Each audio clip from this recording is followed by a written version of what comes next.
ጌታ ለዘላለም ይባረክ። የእስራኤል ቅዱስ እግዚአብሔር ለዘላለም ይባረክ። ዛሬ ምህረቱን አብዝቶልን ከፍ አድርገን እግዚአብሔርን ልናወድስ የእግዚአብሔርን ቃል ልናወራ በዚህ ተገኝተናል። እንግዲህ እግዚአብሔር ስለረዳን የእግዚአብሔር ምህረት ስለበዛልን የእግዚአብሔር ቸርነት ስለበዛልን በዚህ ተገኝተናል። ጌታ ለዘላለም ይባረክ። ከመጽሐፍ ቅዱስ አንድ ክፍል አነባለሁ። መጽሐፈ ኢያሱ ምዕራፍ 10 ከቁጥር 41 እና 42 አካባቢ ያለውን ቃል አነብላችኋለሁ። እንዲህ የሚል ቃል አለ። ጌታ ለዘላለም ይባረክ። እግዚአብሔር ለዘላለም ይባረክ። የእስራኤል አምላክ እግዚአብሔር እንዳዘዛቸውም ነፍስ ያለበትን ሁሉ ፈጽሞ አጠፋ። ኢያሱም የቃዴስን በርኔ እስከ ጋዛ ድረስም የጎሶምን ምድርም ሁሉ እስከ ገባኦን ድረስም መታ። የእስራኤል አምላክ እግዚአብሔር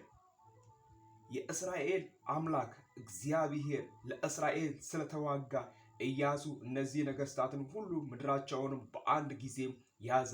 ኢያሱም ከእነርሱ ጋርም እስራኤልን ሁሉ ወደ ሰፈሩበት ወደ ጌልጌላ ተመለሱ። ጌታ ለዘላለም ይባረክ። የእስራኤል አምላክ እግዚአብሔር ስለተዋጋ ኢያሱ አምስቱን ነገስታት ያሸነፈው ኢያሱ አምስቱን ነገስታት ይዟቸው አንገታቸውን ረግጦ ከቁጥር 1 አንስቶ እስከ ቁጥር 42 ድረስ ስናነብ ኢያሱ ነገስታትን ድል አደረገ። በገባኦን ፀሐይ ትቆም አለ፣ ጨረቃም ስትዘገይ አለ። የእግዚአብሔርን ታላቅነት የእግዚአብሔርን ኃያልነት ኢያሱ በዘመኑ አገልግሎ አሳይቶ አለፈ። ወንድሜ እህቴ፣ አንቺ የአባቴ ብሩካን እናንተ በእናንተ ዘመንም እግዚአብሔር አምላክ እግዚአብሔር ነው፣ አላረጀም። የትላንትናው እግዚአብሔር የአብርሃም የይስሐቅ የያዕቆብ አምላክ እግዚአብሔር ዛሬም በተቀደሰ መቅደሱ ነው ያለው። አንተ ብቻ ወንጌሉን ከፍ አድርገህ አውራው። አንተ ብቻ ታምራቱን ከፍ አድርገህ ተናገረው። አንተ ብቻ የእግዚአብሔርን ኃያልነት ተናገር። ምክንያቱም እግዚአብሔር አምላክ በአንተ ይሰራል። መዳን በሌላ በማንም የለም። እንድንበት ዘንድ ከሰማይ በታች የተሰጠን ስም ኢየሱስ ክርስቶስ ነው።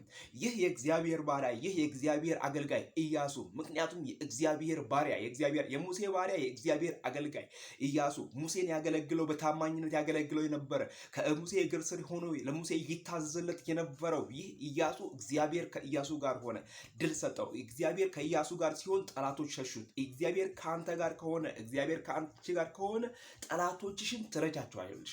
አትጠራጠር፣ ታሸንፋቸዋለህ። አይረቱ። ምክንያቱም እንዲህ የእስራኤል አምላክ እግዚአብሔር ምክንያቱም ይሄ የእስራኤል አምላክ እግዚአብሔር ማለት ቀን በደመና የሚመራ ነው። ይህ የእስራኤል አምላክ እግዚአብሔር ማለት ሌሊት በእሳት አምድ የሚመራ ነው። ይህ የእስራኤል ቅዱስ እግዚአብሔር ማለት ማንም በሌለበት ቦታ ከማንም ጋር ሳይሆን ብቻውን የሚረዳ ብቻውን የሚያግዝ ኤልሻዳይ አምላክ ነው። ስለዚህ ይህ የእስራኤል አምላክ ቅዱስ እግዚአብሔር ማሻገር፣ መርዳት፣ ማሸነፍ ይችልበታል።